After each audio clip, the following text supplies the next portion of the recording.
This is how a millionaire recognizes his childhood piano in a stranger's home. Marcus Wellington, a 42-year-old tech entrepreneur from Silicon Valley, has built his fortune but never forgotten his humble beginnings in a small Ohio town.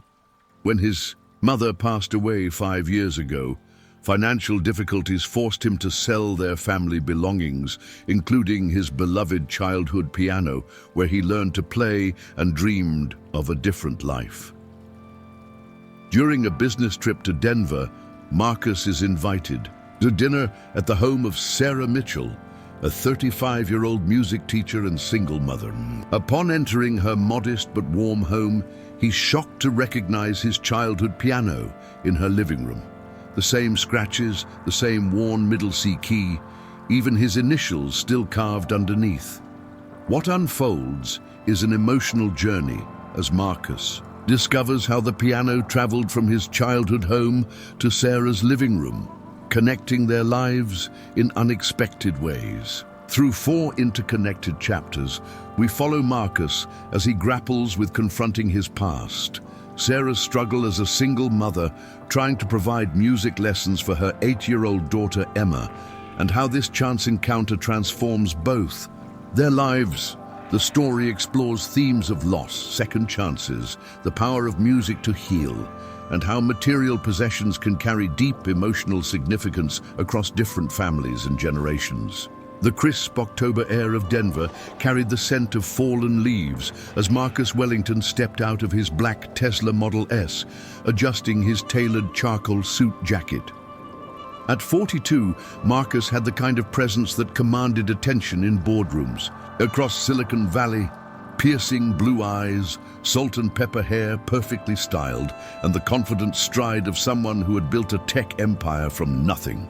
His company, Wellington Analytics, had just secured a $50 million contract with a Denver-based healthcare network, and tonight's dinner was meant to be a celebration.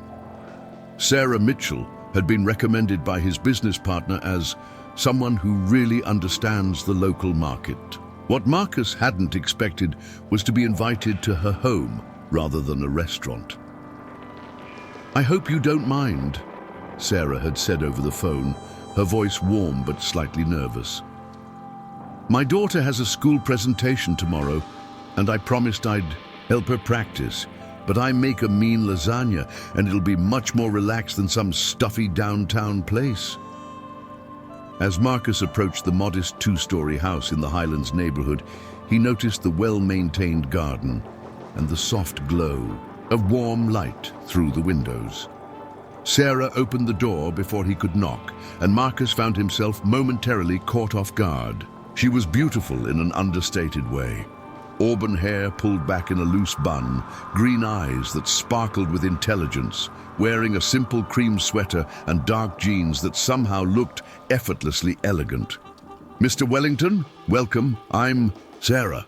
Her handshake was firm, confident. "Please come in. I hope you weren't expecting anything too fancy."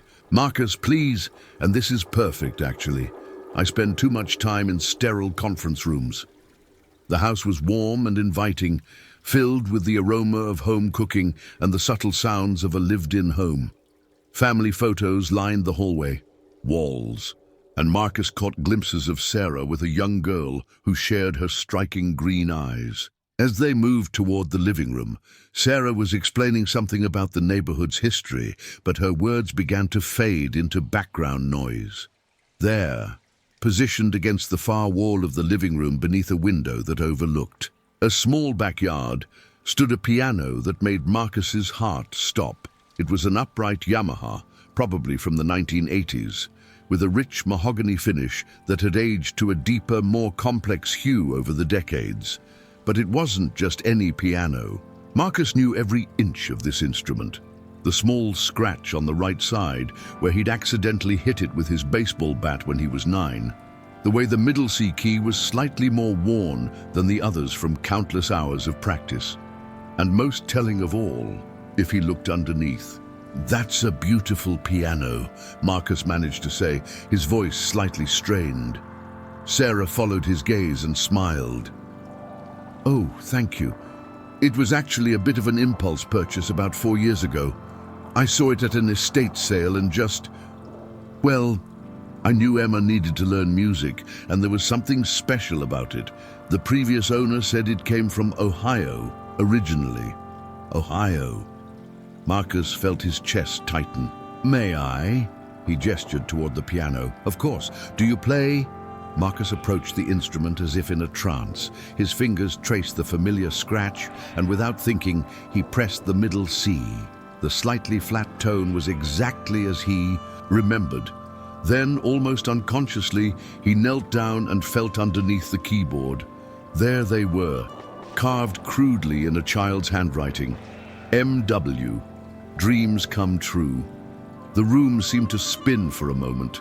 Marcus gripped the piano bench to steady himself, his usually composed demeanor cracking. Are you all right?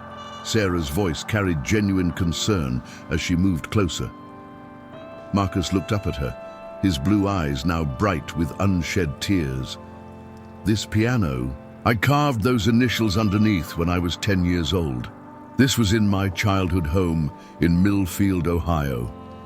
The silence that followed was profound. Sarah stared at him, then at the piano, then back at him. That's impossible. I mean, what are the odds? My mother, Catherine Wellington, passed away 5 years ago. We had to sell everything to pay for her medical bills and the funeral. I remember the estate sale company saying they worked with dealers across several states. Marcus's voice was quiet, almost reverent. I tried to buy it back, but by the time I could afford to, it was already gone. Emma's voice came from the stairway. Mom, is everything okay? You sound weird. Everything's fine, sweetheart. Come down and meet Mr. Wellington. Emma was 8 years old, with her mother's green eyes but darker hair that fell in loose curls around her shoulders. She wore purple pajamas with little musical notes on them and carried a worn stuffed rabbit. Emma, this is Marcus. Marcus, this is my daughter Emma. Hi, Emma said shyly. Then her eyes went to the piano. Are you going to play something? Mom's teaching me, but I'm not very good yet. Marcus looked at Sarah, who nodded encouragingly. He sat at the bench and let his fingers find the keys. Without thinking, he began to play Chopin's Minute Waltz, the first piece his mother had taught him on this very piano 32 years ago. The muscle memory was still there, every note exactly where he expected it to be. As the familiar melody filled the room, memories flooded back. He was 10 years old again, sitting beside his mother Catherine on this same bench, her gentle hands guiding his small fingers across the keys. Music is the language of the heart, Marcus, she used to say. When words aren't enough, let the piano speak for you. When he finished, the silence was heavy with emotion. Emma was staring at him with wide eyes. That was beautiful. I wish I could play like that. Your mother's a wonderful teacher, Marcus said, his voice still thick with emotion. With practice and patience, you'll play even better than that. Sarah was looking at him with a mixture of awe and something else, a deep understanding that only comes from recognizing a kindred spirit who had also experienced loss. I think, Sarah said softly, we have a lot to talk about over dinner. As they moved toward the dining room, Marcus cast one more glance at the piano. After 5 years of wondering where it had ended up, never imagining he'd see it again, here it was in the home of a woman who clearly cherished it just as much as his family had. The universe, it seemed, had a sense of both irony and perfect timing. The dining room was bathed in the soft glow of candles Sarah had lit, creating an intimate atmosphere that made conversation flow naturally. The lasagna was exceptional, but Marcus found himself barely tasting it, his mind still reeling from the discovery. In the living room, Emma chattered happily about her school presentation on Colorado history, seemingly unaware of the profound moment that had just unfolded between the adults. Emma, sweetheart, why don't you finish getting ready? And for tomorrow, and then you can have some dessert before bed, Sarah suggested gently. Okay, Mom. Nice meeting you, Mr. Marcus. Emma bounced off toward the stairs, her energy infectious even in Marcus's overwhelmed state. Once they were alone, Sarah poured 2 glasses of wine and studied Marcus's face carefully. "You really didn't know it was here?" "I had no idea. I've spent years wondering what happened to it, but I never thought—" Marcus took a sip of wine, trying to organize his thoughts. "I should probably explain why this means so much to me." Sarah settled back in her chair, giving him her full attention. "My father left when I was 7, Marcus began, his usually confident voice softer now. "Just packed up one day and disappeared. My mother worked 2 jobs to keep our little house in Millfield. She cleaned offices at night and worked at the local diner during the day. But somehow, she scraped together enough money to get me piano lessons." He paused, remembering. "Mrs. Henderson, my teacher, said I had natural talent. But talent doesn't mean much without an instrument to practice. My mother saved for 8 months to buy that piano from a family who was moving. It wasn't new even then, but to me, it was the most beautiful thing in the world." Sarah reached across the table and touched his hand gently. "She must have loved you very much." She did. Every evening after her first job and before her second, she'd sit with me at that piano. She couldn't read music herself, but she'd listen to me play and tell me I sounded like a professional. When I was frustrated or scared about our situation, she'd have me play. She said music was our family's way of fighting back against the world. Marcus's eyes grew distant. I was good enough to earn a music scholarship to Ohio State, but by then I was already interested in computer programming.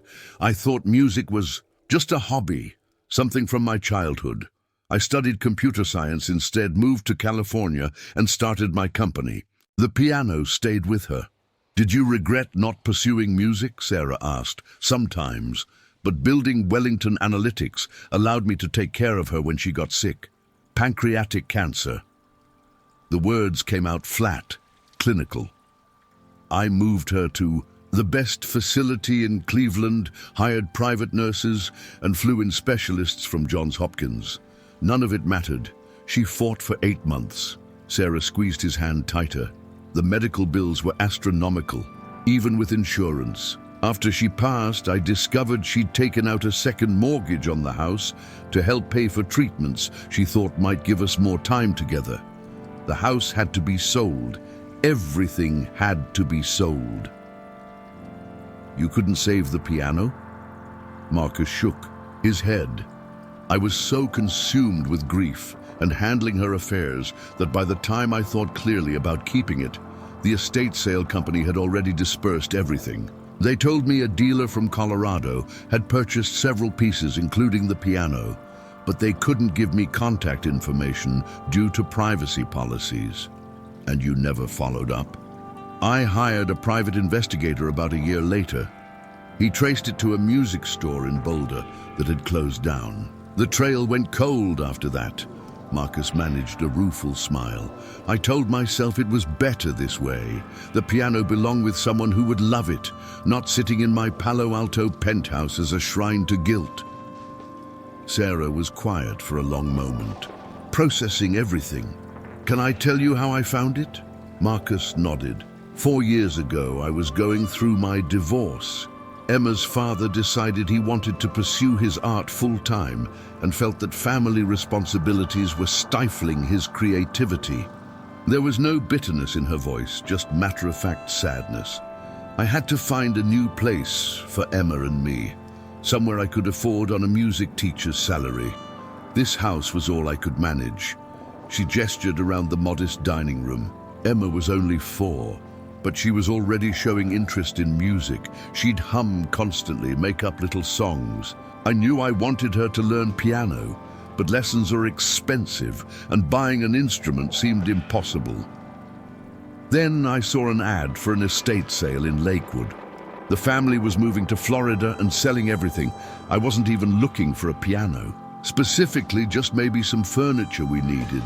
But when I walked into their garage and saw it, Sarah's eyes lit up with the memory.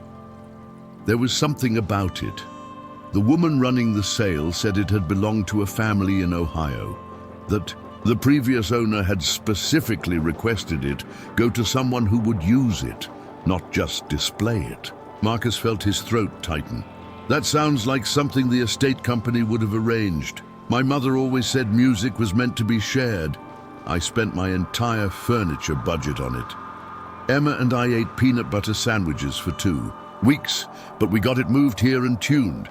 The first song I learned to play was Für Elise, because Emma loved the melody. My mother's favorite piece, Marcus whispered.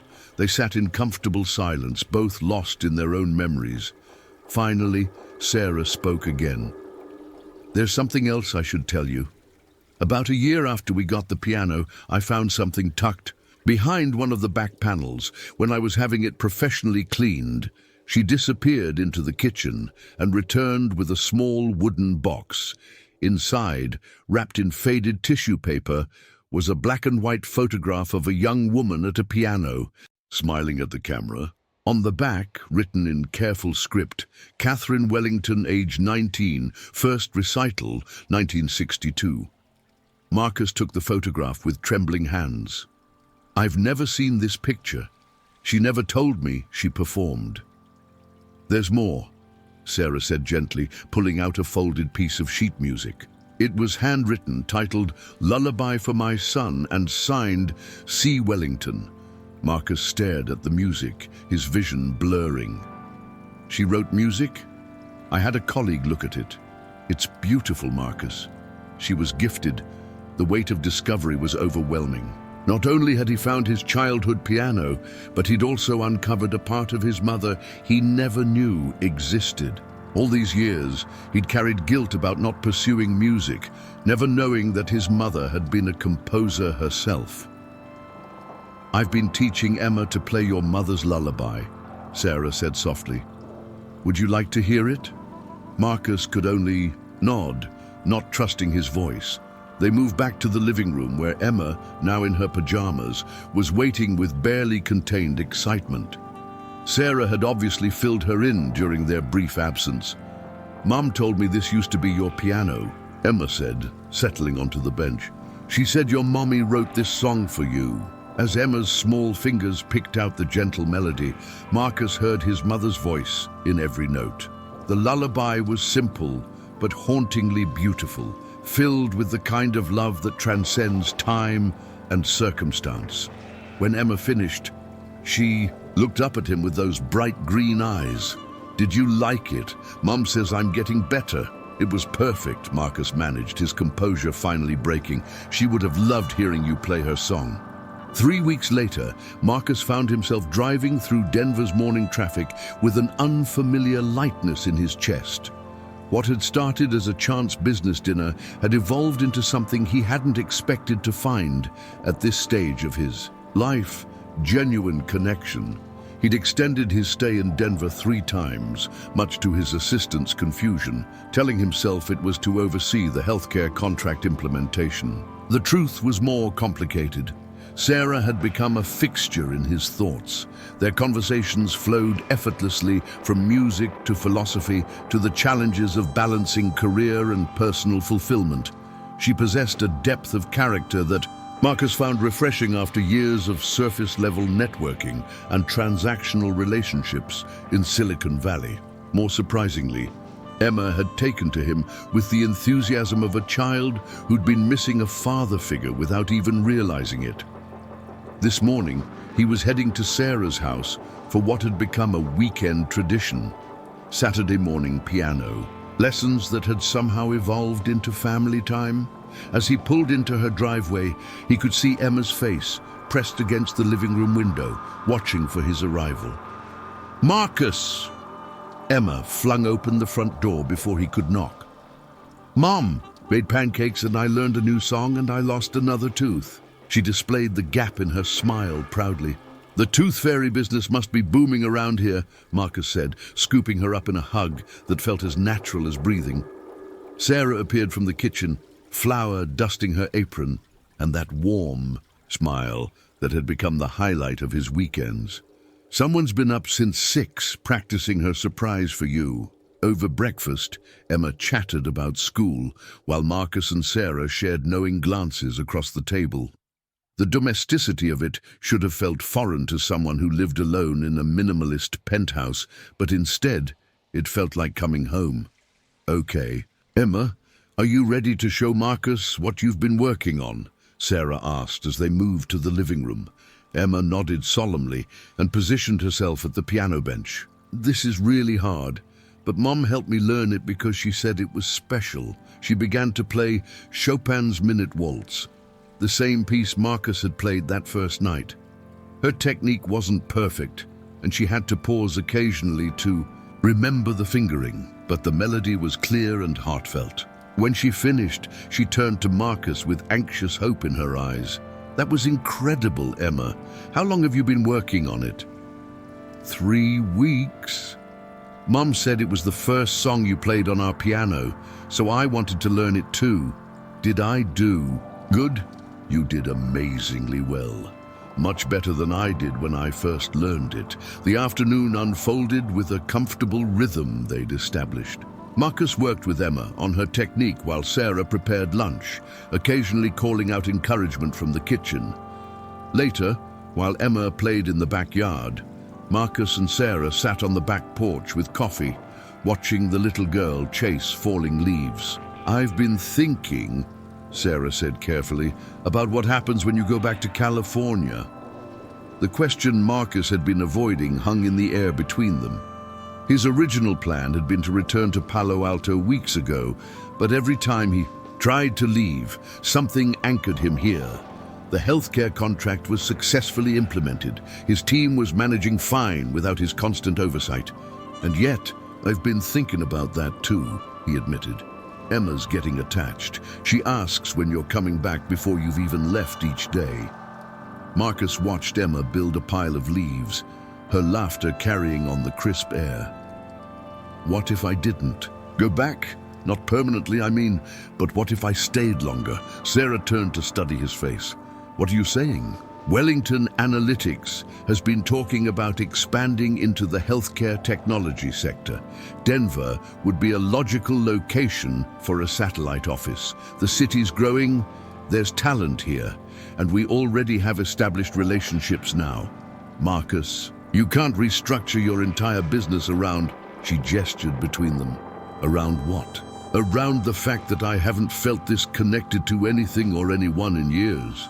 Around the fact that your daughter has reminded me what it feels like to have a family." He reached for her hand. "I'm not talking about anything dramatic, just exploring possibilities." Sarah was quiet for a long moment. "What would that look like?" "I could split my time. Maintain headquarters in California, but spend significant time here developing the Denver operations. I've got good people running day-to-day operations. The technology exists for me to work from anywhere. And us? What would we be?" It was the question that got to the heart of everything. Marcus had dated plenty of women over the years, but those relationships had always felt like pleasant diversions from his real focus. Building his company, proving himself, accumulating success. This felt different. This felt like the life he hadn't known he was missing. "I'd like us to be whatever we want to be. No pressure, no timeline, just real." Emma came running up to the porch, leaves in her hair and dirt on her knees. "Can Marcus stay for dinner? Please, I want to show him my school project." Sarah looked at Marcus, a smile playing at the corners of her mouth. "What do you think? Can you stay for dinner?" "I'd love to." That evening, as Emma presented her Colorado history project with the serious demeanor of a professional lecturer, Marcus realized something had fundamentally shifted in his priorities. The metrics that had driven his life for decades, revenue growth, market share, acquisition opportunities, suddenly seemed less compelling than the simple joy of helping an 8-year-old girl with her homework. Later, after Emma had gone to bed, Marcus and Sarah sat at the piano together. She'd been teaching him some of the songs she used with her students, and he'd been sharing pieces from his childhood repertoire. Play your mother's lullaby again, he requested. Sarah's fingers found the gentle melody, and Marcus joined in with a harmony he'd been working out in his head. The two piano parts wove together beautifully, creating something richer than either could achieve alone. "We sound good together," Sarah said when they finished. "We do," Marcus agreed, and they both knew he wasn't just talking about the music. As the evening wound down, Marcus felt reluctant to leave. These moments, the domestic warmth, the easy conversation, the sense of belonging, were addictive after years of isolated success. "Sarah," he said as she walked him to the door, "I want you to know that whatever happens, finding you and Emma, finding the piano, it changed something fundamental for me. I don't want to go back to the way things were." She stood on her tiptoes and kissed his cheek softly. "Then don't." Driving back to his hotel that night, Marcus made a decision. He pulled over and called his business partner in California. "David, it's Marcus. I know it's late, but I need to talk to you about opening that Denver office we discussed. I think it's time to move forward on that." "Marcus, it's 11 p.m. on a Saturday. Did something happen?" Marcus looked back towards Sarah's neighborhood where warm lights glowed in windows and families were settling in for the night. "Yeah," he said. "Something happened. Something good." 6 months later, the late spring sunshine streamed through the windows of Marcus's new Denver office, illuminating architectural plans spread across his desk. Wellington Analytics had successfully opened its Denver division, specializing in healthcare technology solutions, and Marcus had found himself spending 4 days a week in Colorado and 3 in California, a balance that allowed him to oversee both operations while building something entirely new in his personal life. Growth had been remarkable. The Denver team now employed 15 people. The healthcare contracts were exceeding projections, and Marcus had discovered that his company culture actually improved when he was present but not hovering. His California team had risen to the occasion, taking on leadership roles they might never have experienced under his constant oversight. But the real transformation had been personal. A soft knock on his office door interrupted his thoughts. "Mr. Wellington?" His assistant, Jennifer, peeked in. "Sarah and Emma are here for lunch." Marcus smiled, closing the architectural plans. These were designs for the music education center he and Sarah had been planning, a joint venture that would combine his business acumen with her educational expertise to provide affordable music lessons for underprivileged children throughout Denver. Emma burst through the door first, as always, carrying her school backpack and practically vibrating with excitement. At 8 going on 9, she'd grown more confident over the past months, and her piano skills had improved dramatically under both Marcus's and her mother's guidance. "Marcus, guess what happened at school today?" "Let me think." "You convinced your teacher to let the class have recess twice?" "No, silly. I got picked for the school talent show. I'm going to play your mom's song, The Lullaby." Sarah followed behind, carrying takeout bags from their favorite deli, and wearing the sundress that Marcus had mentioned made her eyes look even more green. Their relationship had deepened naturally over the months, built on shared values, genuine friendship, and a love that had grown from understanding rather than passion alone. "That's incredible news, Emma. When's the talent show?" "Next Friday night. You'll come, right? Mom said you might have to be in California, but I really want you to see me perform." Marcus exchanged a look with Sarah. His presence at Emma's school events had become natural over the months, but they'd been careful not to rush into formal definitions of their relationship. Emma had started referring to him as "my Marcus" to her friends, which felt both endearing and significant. "I wouldn't miss it for anything," Marcus assured her. "In fact, I have an idea about that." As they spread their lunch out on the conference table, Marcus pulled out the architectural plans. I wanted to show you both something. These are the final designs for the music center. Sarah leaned over the drawings, her eyes widening. Marcus, this is amazing. The performance space is twice the size we discussed. I made some modifications. I was thinking Emma's talent show performance could be the inaugural concert for the center. We could invite all the families from her school, make it a community event. Emma bounced in her chair. Really? I could be the first person to perform there? If you want to be. What do you think? The little girl threw her arms around his neck, and Marcus felt that familiar tightness in his chest that came whenever Emma showed him affection. Over the months, she'd filled a space in his heart he hadn't known existed. There's something else, Sarah said, studying the plans more carefully. What's this room labeled Catherine Wellington Memorial Studio?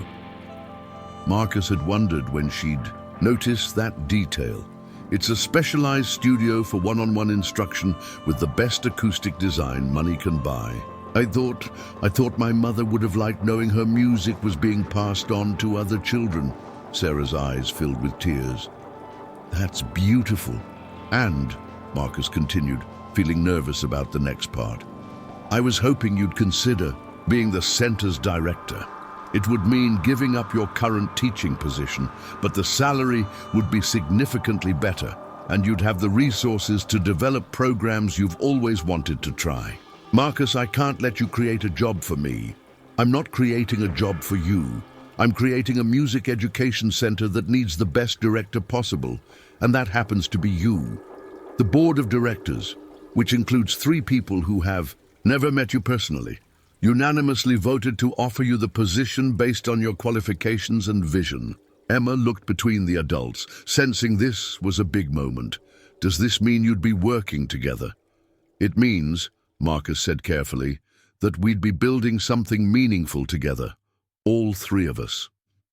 After lunch, they drove to the construction site where the music center was taking shape. Emma ran ahead, exploring the concrete foundations and imagining where her piano would sit during the inaugural concert. Marcus and Sarah walked more slowly, hands intertwined, discussing practical details and shared dreams. Can I ask you something? Sarah said as they watched Emma. What changed for you? I mean, really changed. Marcus considered the question seriously. I spent 20 years building something impressive, but ultimately hollow. Success for the sake of success. Finding the piano again, finding you and Emma. It reminded me that accomplishment without connection is just sophisticated loneliness. And you don't miss the simplicity of your old life? Simple? Marcus laughed. There was nothing simple about working 18-hour days to avoid going home and to an empty apartment. This is complicated, yes, but it's complicated in ways that matter. That evening, they had dinner at Sarah's house. Their house, really, since Marcus had been spending most nights there for the past 2 months. As Emma practiced her lullaby one more time before bed, Marcus and Sarah cleaned up the kitchen together, moving around each other with the comfortable choreography of people who'd learned to share space harmoniously. I love you, Sarah said, suddenly the words slipping out as naturally as breathing. Marcus stopped drying the dish in his hands and turned to face her fully. I love you too, both of you. It was the first time either had said it aloud, though the feeling had been growing. Between them for months, the words hung in the air, not demanding response or creating pressure, but simply acknowledging what had become true. From the living room came the sound of Emma's practiced lullaby, note perfect now after months of dedication. Marcus walked to the doorway and watched her small fingers navigate the keys his mother had chosen decades ago. The piano that had begun his musical journey was now beginning Emma's, connecting generations through melody and memory. Emma, he called softly, that was beautiful. Your great-grandmother Catherine would be proud. Emma stopped playing and turned around. Great-grandmother? Marcus looked at Sarah, who nodded encouragingly.